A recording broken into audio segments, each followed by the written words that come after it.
hear him say a 20-year career. There's something to be said, and you guys know the physicality every single Sunday trying to go and bring it. But when you hear Aaron Rodgers say, hey, last time we're going to see him play would be this season, what resonates? The fact that exactly what he just said, he's played 20 years in this league. He's been highly successful throughout his career. Now, there's been a lot of turmoil over the past few years, been a lot of storylines, but the one storyline that you cannot dispute is the fact that this dude has been a really consistent player throughout his entire career. We know that he has the one Lombardi that he's able to host right now, but you knew it in your heart that there's no way that Aaron Rodgers was going to leave his career on a 5-12 season. There's no way he was going to leave his legacy in that way. So he goes to an organization that is world-renowned. He goes to an organization that is consistently in the playoffs. He goes to an organization that has an amazing leadership in Coach Mike Tomlin, and he gets his guy with DK Metcalf and allows for him to go out there, have a true number one, and finish the career the way in which he wants to. Now, whether that ends with a Lombardi, I highly doubt that. However, I know that he wants to go out with at least with a winning record and at least having a solid season. Yeah, Isaiah, I think, what is the expectation of the Pittsburgh Steelers? I know Aaron Rodgers, what he has done historically, he had a bit of a rough 2 years in New York. I mean, the first year doesn't really count. He wasn't able to show what he had. But last year, really talented offense, a lot of weapons. Bring in Devontae Adams as well, but still was never really able to produce much points or much offensive explosion. And here now in Pittsburgh, the offense isn't stacked. You look at the depth chart; they're not stacked. You traded away George Pickens down to Dallas. Their outstanding left tackle Dan Moore, he signed a big contract in Tennessee.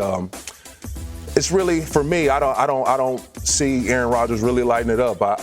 Ideally, I think Mike Tomlin, he brought him in because he trusts him with the ball, so they can take care of the ball, not turn the ball over, score points when you get into the red zone, and rely on the defense. Yeah, how I see it playing out, he's been following in the footsteps of one of the greats, and that is Brett Favre. If you watch Brett Favre over there, with the Green Bay Packers, absolute legend. He leaves, he goes to the Jets, and he does things the Jets' way. They lose.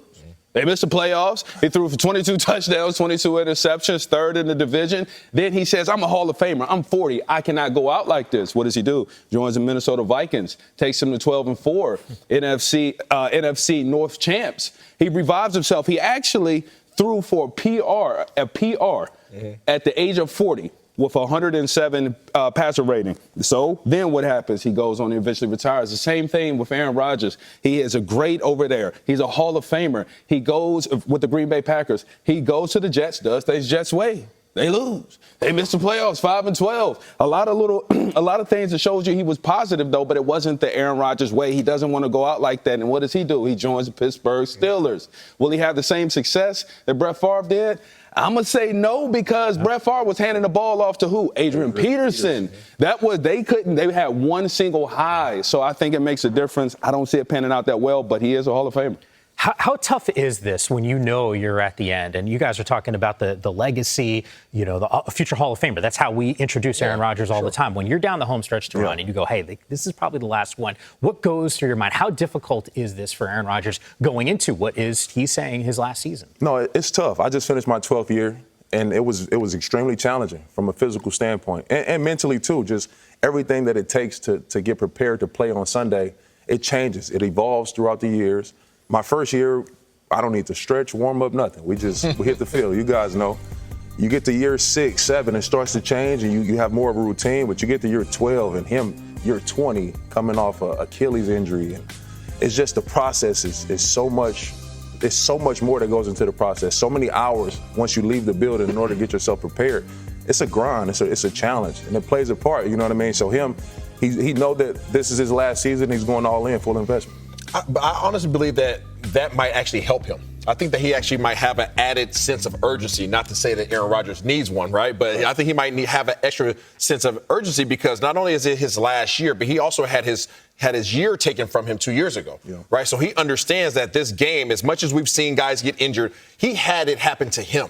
Right, so he knows that he has time that's not on his side, and he knows that any given play, I can be out for the year. So his urgency that he's going to have with his teammates and the way in which they approach this training camp and how they approach this season, I think is going to be even more heightened. And might see the best version of Aaron Rodgers that we've seen, much like you talked about Brett Favre. And I'm not mad at that take. The thing about it is we know he's going into his last season.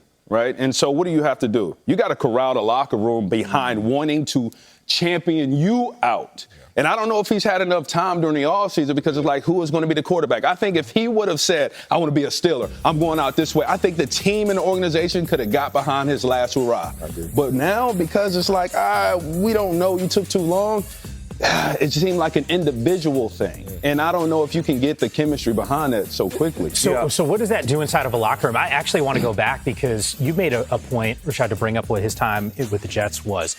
When he signed there, I mean, it was an entire city galvanized, and it was all about Rodgers. They were completely behind him. It was clearly his team. This is Mike Tomlin's team. Like, I think about the Steelers, that's their identity, not necessarily Aaron Rodgers. So is there those dynamics? How difficult is that for them to navigate? I think that is difficult. And it's because, y'all can talk about it as being a player in a locker room. When you know who the best players are, you know who the quarterback is, right? And when you know he's about the team and he puts the team first and he's coming in because he wants to champion himself out versus, hey, I just want to go out with a bang. I want to play with you guys. It's a different or a different feeling. Now, we're professionals, but y'all can speak to it. How does that affect you guys as in a locker room and the young guys? Yeah, no, I agree with you for sure. And I think coming from that position specifically, you have to see, and you want to see ultimate buy-in. You do, because the quarterback he's quarterbacking the franchise. He's quarterbacking the city. He's bringing the fans. He has the ball in his hand more than anybody on the field. And you want to see that ultimate buy-in. So to your point of him missing some time in the offseason, I hope it doesn't, factor into the chemistry or lack thereof with his receivers and the timing, getting the cadence down and all those things. It takes reps. No matter how long he's played, the other guys that's on that team hasn't played 20 years. So I hope that time missed doesn't affect the Steelers. We've talked about it in the past on this show about how Aaron Rodgers, there's never a question whether or not Aaron Rodgers is going to be prepared, right? We know Aaron Rodgers is going to be prepared. But I wanted it from your perspective, right, from somebody who's been very successful in the league as an offensive lineman, how has his non-presence affected this team, right? And how would you perceive that as a veteran offensive lineman, now a quarterback who waited until absolute mandatory minicamps to come in, and how does that affect you guys' preparation for training camp?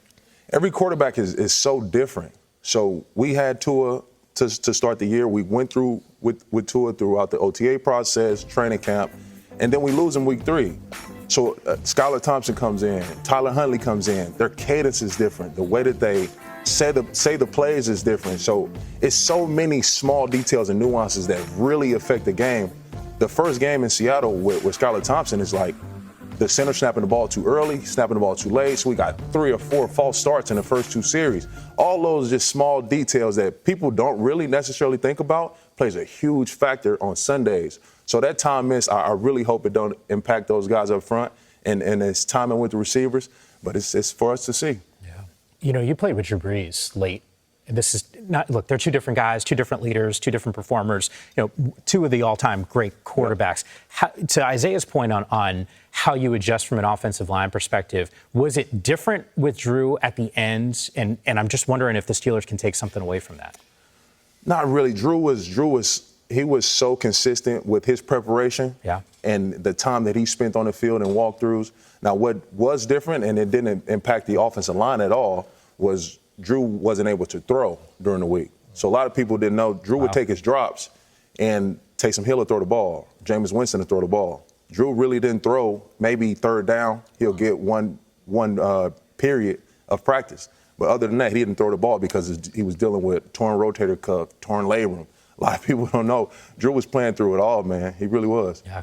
To be fair, you do need to leave that early Malibu to Westwood to get to UCLA's campus if you don't want to sit in traffic for a long period of time. But from a wide receiver perspective in the AFC, do you look at DK Metcalf and this duo now with Rodgers as potentially maybe a top 5 receiver in that conference? In the conference, well, you think about the AFC. I mean, you contending with a lot of top dogs. I like Jamar Chase, obviously, that tandem over there.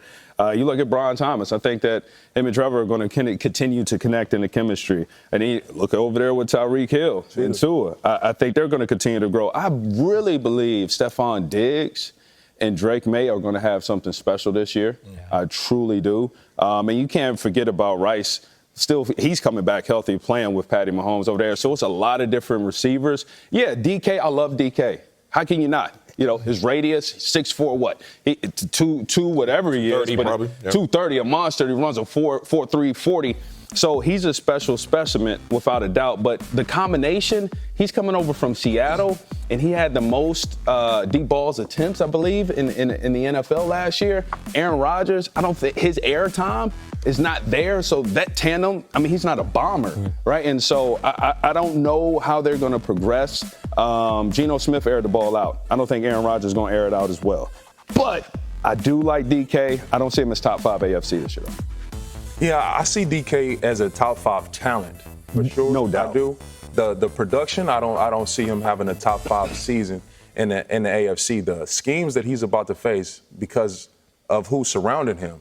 He's coming from Seattle where he had Tyler Lockett, Jackson Smith, and Jigba. So it was a lot of other attention going to other guys. Here in Pittsburgh, he is the focal point in the passing game. So he's going to see a lot of double coverage. Jamar Chase, Tyreek Hill, Jalen Waddle as well. I don't really see him having a top 5 level of production in the AFC. I think that there's a chance. Excuse me. I think there's a chance. And the reason why is because of that, right? He is the big dog on campus. He is the only big name in the room. The rest of the guys that are really in that room, you talk about Calvin Austin III, Robert Woods, guys who are complimentary players. DK's always had a complimentary player who's really had to be respected as like a true number 2 receiver. And I think for the first time in his career, he's going to have somebody, he's not going to have anybody in that room with him, right? So, yeah, now that might work against him in terms of having coverage roll to him and things of that nature. But I don't believe that they're going to bring him into this team, into this organization with this quarterback and not feed him the ball. When you start looking at some of the top receivers in this league, you brought up Jamar Chase, you brought up Tyreek Hill, some of those guys. But then after you get through the first 3 or 4 names, it starts dwindling down in terms of top dogs. Most of the big-time receivers in this league, no disrespect to the other guys, are in the NFC, right? So I believe that there's a chance for them. Now, will he get the opportunities in this type of scheme? We know Pittsburgh historically has always been a run-first type of team. So that might impact him. But I truly believe that if you bring a DK in and you let a Pickens go, you're going to give him the rock and give him the opportunity to impact your game daily. Yeah.